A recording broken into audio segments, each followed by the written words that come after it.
Good morning. Okay, it's not morning. I lied. It's 2:30 in the afternoon on the 1st of March. Tuesday. Super Tuesday.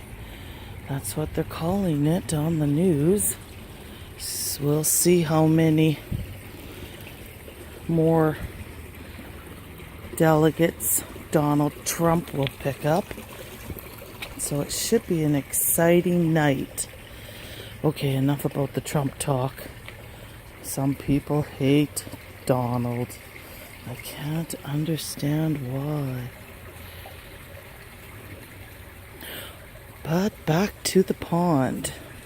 Hasn't been much of a winter. And I just wanted to show you, I think I might put a new liner in here. I know the liner's too short on this side, or I might just fix the edges. Because this one here, some of the liner is too short. I know it's too short.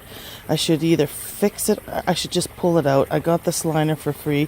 This is what happens when you try to use a liner that you got for free and it's a little too small. Well, then sometimes the water goes to a lower level. You can't fill it up all the way. And in the winter, it kind of drives me because then it makes the water more shallow. So I'm constantly having to fill it up. And I know I need to put a new liner in the old top pond because that liner's like 20 years old, and there's a small area that it's pulled down on, and at the top, you can't see it from here, but I'm going to fix it this spring and put a new liner in here. I don't think I'm going to dig it any deeper. I'm just going to put a new liner right over top and build it up just a little bit more because the wood's still good on that side. And then I'll go and glue the rocks back and everything with that great gap filler from the hardware store. And then I stuck moss and wood to hide all the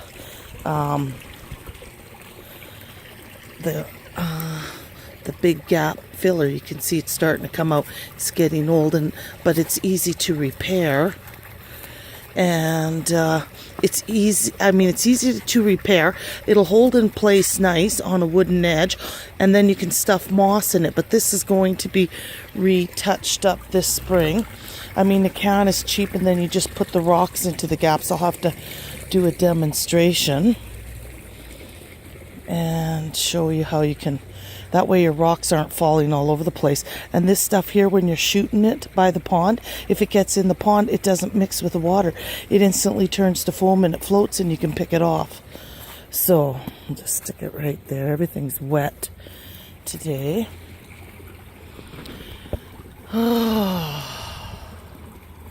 So there, I wanted to point out that I'm not even sure if this video is going to work, because my phone's acting kooky, but I'm going to download it and see if it works anyways.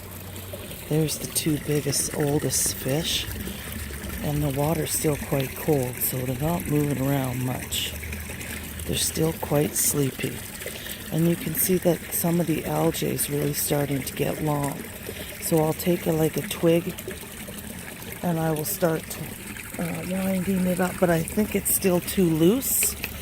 I have a stick right here. Hang on. Get all that dirt off it. Just be careful not to bug the fish because they're still sleeping. But this time of the year, string algae does grow good. And because I don't have a whole lot of hornwort left over, because I think it was the drought year, I think there's some hornwort mixed in this. I'll just put new hornwort out. But that's algae comes off pretty easy. There's another piece.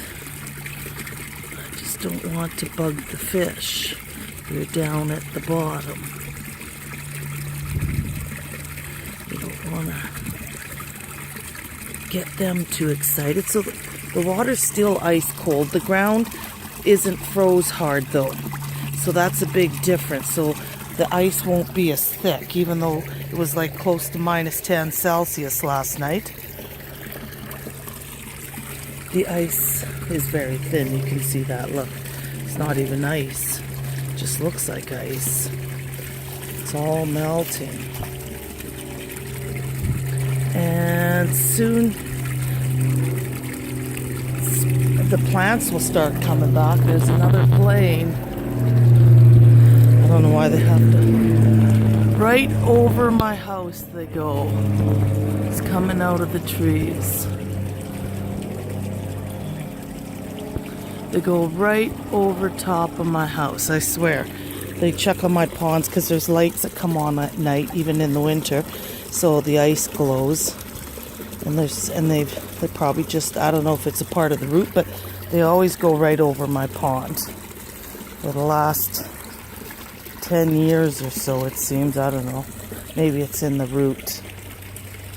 But I'm sure they get a good view at night. And they get a different view from the top, too. You can see all the ponds at once then. So it's good to get on top of this. I'm going to hook up additional pumps and filters soon. And that'll help to clear up that loose algae. Coffee by the pond.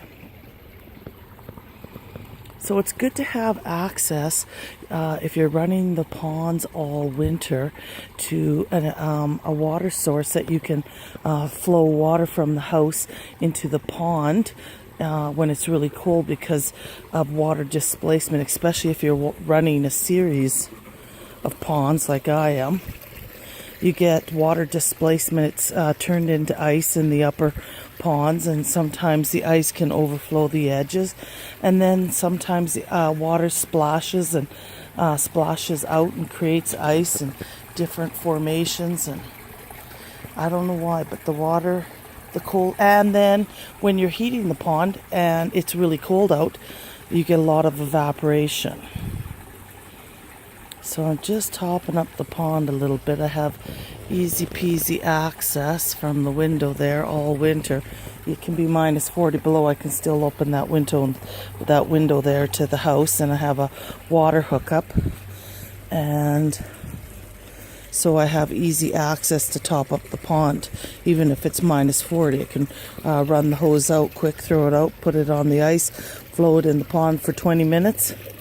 Top it up every other day so that the bottom pond doesn't get too low, because the bottom pond keeps all the upper ponds pumped to a maximum. That's why I keep all the best fish too, the biggest and largest and most prized in the upper ponds, because the water will be cleaner and it'll never get, the water level will never change. So you won't get, say if your pond is 4 feet deep and it's a really cold winter and 2 feet of ice freeze, that means that you only have 2 feet left, maybe less than 2 feet left of ice or of water under the ice.